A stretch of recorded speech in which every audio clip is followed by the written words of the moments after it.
Learning German's a pretty big part of moving abroad. Everybody wants to know, where should I begin? And you know what? We're going to tell you right now. So I hope you all aren't germaphobes. Jesus. Buenas noches. I'm Geoff. And I'm Alex. And we're two Americans who've been living in Germany for over 10 years. Yeah. And hopefully we can help you if you plan to move abroad or plan to come into Germany or just love, bratwurst and stuff. Yeah, absolutely. But first, if you can, go ahead and hit subscribe down below to get videos like this. And if you can, buy the like button, a bottle of Jameson Distillery Edition, because you know what? It's just good. Oh, okay. Like button's doing better now? Not as depressed? He's okay. He's doing all right. I mean, thank God you guys have been sending him all the whiskey this whole time. So. I think it's really helps. Yeah. So your name is John, let's say, and you want to move abroad. Hi, John. So, John, what's the one thing you should do before you move, before you get your tickets, before you pack? I think the one thing you should do is learn a bit of German first. Yeah, you should absolutely start learning the language before you come. And guys, take this from our experience. Basically, right now we're giving the list of things that we wish we had done. Right.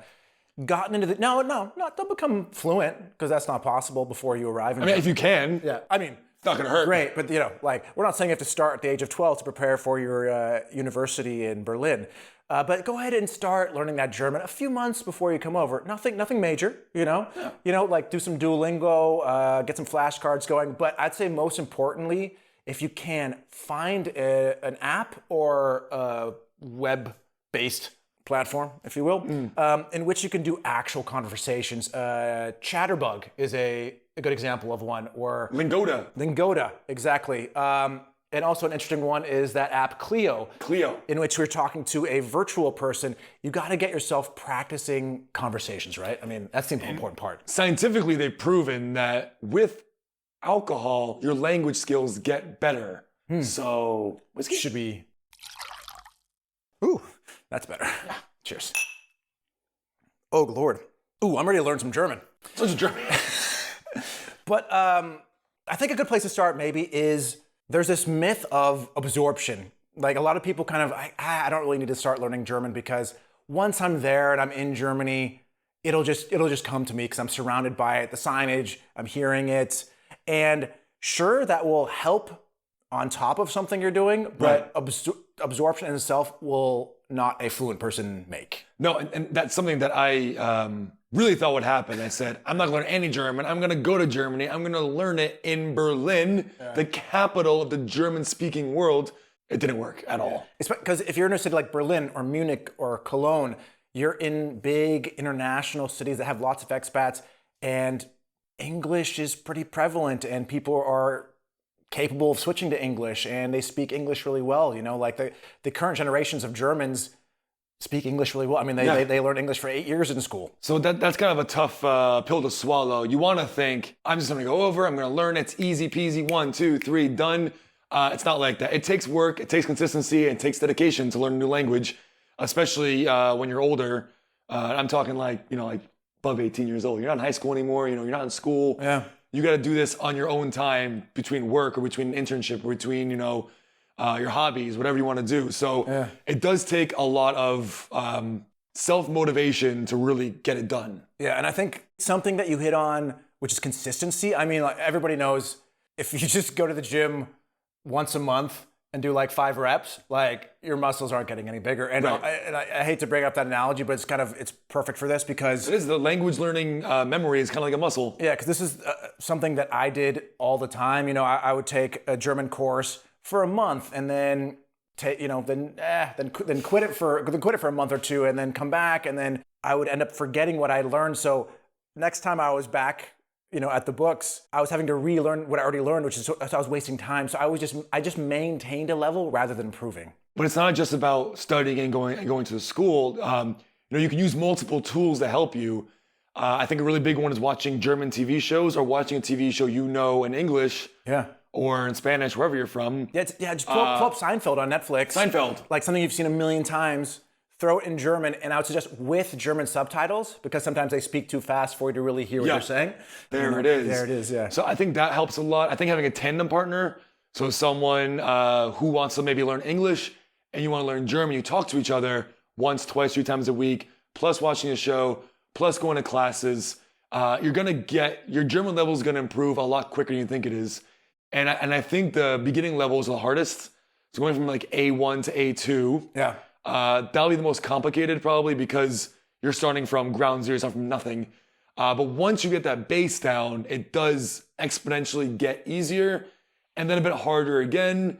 And you're gonna have, like at least I did, I don't know if you did as well, little humps where like sometimes your German's great and then it kind of goes down again. And then it's really good again. I still have that 10 years later. I have days, people are like, oh my God, you're completely fluent. And then some days we're like, what happened, man? Like, you know, Yeah. like, but sometimes it's because of, I don't have that vocabulary, you know, but what you said earlier is great because you cannot rely on one source of learning. You have to have fun with it because with anything, when it feels tedious and just like work, you're not gonna have the motivation to do it. But if you get a tandem partner and now you're meeting a friend in Berlin or in Munich, wherever you are, this is fun. Or you're watching, again, Seinfeld or Friends in German, a show you like, this is fun. Keep it fun, find fun ways to do it because without that motivation, it's just gonna be in one ear out the other. You know? Yeah, and learning German should be fun. Learning another language is fun. I mean, it's a huge skill. I mean, sometimes. Yeah. But like once it's done, once you kind of get it and you can talk to people, for me, it feels like one of the biggest accomplishments in my whole life. I mean, speaking another language is super cool. Absolutely. And I'm still not where I want to be. And, you know, that's a process. And hopefully it'll get there. Maybe, I don't know. Yeah, when you have those first few moments where you did the entire back and forth conversation in German, like there's nothing that feels better. And it kind of makes all the shit you went through, you know, kind of worth it, for sure. Kind of worth it, you know. And one final note I would say that to help you learn is learn about things that you can use on a daily basis. Like I said, don't waste time especially in those first 6 months, learning about how to speak in politics or surgery or these kinds of things. Like if you're a film editor, learn film editing terms because stuff you can use at work, and that's kind of fun. And you can surprise your colleagues, you know. And you know, if you like going out to bars, you know, learn stuff that helps you order the new whiskey that's out, or that helps you talk to the bartender, because then it's no longer work. Yeah, no, I agree. Yeah. And I think another thing, sorry, you said last, but I'm going to do a last part. He's going to do a last. Last. I'm fine with it. Is I know it's easier when you move, but you don't always have to hang out with only people from your own culture. Hang out with people in a culture you move to. They're going to help you learn German. They're going to speak German to each other, maybe to you a little bit, and it's get you more integrated into the culture, but also into the language. And it's easy to fall back on, I'm going to hang out with Americans all day. But I think push yourself, and also Germans are cool people, so.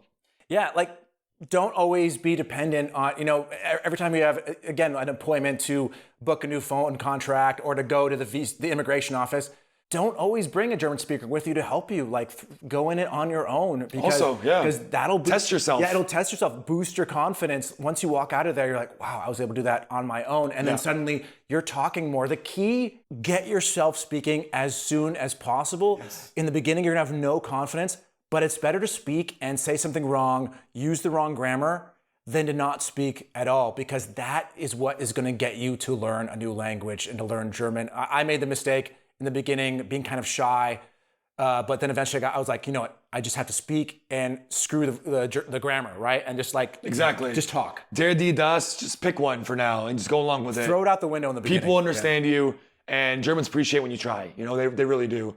And I think the last final big thing is, you know, fourth last one is we're not good at counting. Is you know, be patient. Don't stress out about it, and you're gonna make mistakes. It's gonna be okay. It's a process. It's a long. Alex has had a stroke.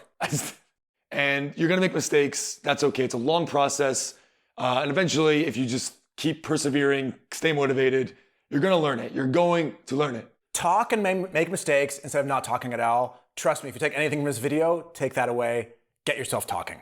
Yeah, as soon as possible. 100%. Speaking of talking, let's talk about this Jameson Distillery Edition. Let's talk about it. Out of 3.5, I give it like a 3. Me too. That's good. Yeah. And you know what? I give you guys a 4. I give you guys a 10. Ooh. So, everyone, please stay safe, stay healthy, and of course, stay thirsty. Cheers.